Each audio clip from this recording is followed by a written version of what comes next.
دو سه سالی تیمم دنبالته، کدومش کارته وینی جی آرته، تا در بسته یکیم دیوا میشه، بازی کن توی تیم فوتبالته، کیو آر کد رو اسکنش بکن، ویدئوش رو تو گوشی پخش بکن، اگه میخوای که بری توی بتل تیم شخصی تو قوی ترش بکن. دوتا هافبک دوتا فوروارد، لوکا مودریچ یا که نیمار، یه کالکشن دارم الان کیم دی فوتبال، کیم دی فوتبال، یه هالند و یه بیلینگام، تو شدی کلکسیون دار، اپش از توی موبایلا، کیم دی فوتبال، کیم دی فوتبال. از میون خوبا بیل و هریکین برگزیدم من، کلیان امباپی برنامه داره تیم دی واسمون، لاتاری بردم نقدن جایزش، تیم تو بدجور محبوب میکنی، یه دفاع چپ خوب جور میکنی، تیم کیم دی فوتبال تکمیله او بعد علی دایی اسطوره تویی،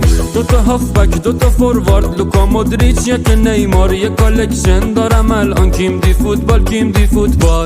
کلکسیون رویاهاتو بساز، کیم دی فوتبال.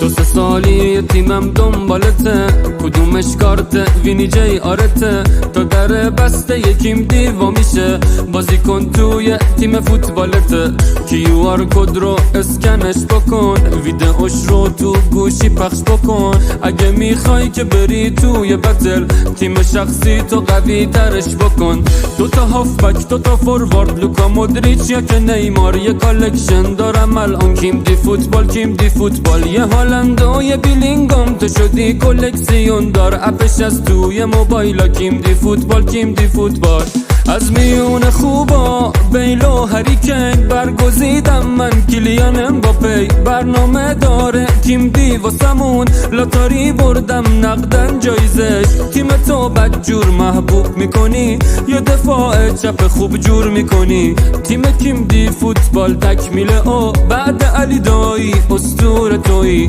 دوتا هافبک دوتا فوروارد، لوکا مودریچ یک نیمار، یه کالکشن دارم الان کیم دی فوتبال، کیم دی فوتبال. کلکسیون رویاهاتو بساز، کیم دی فوتبال.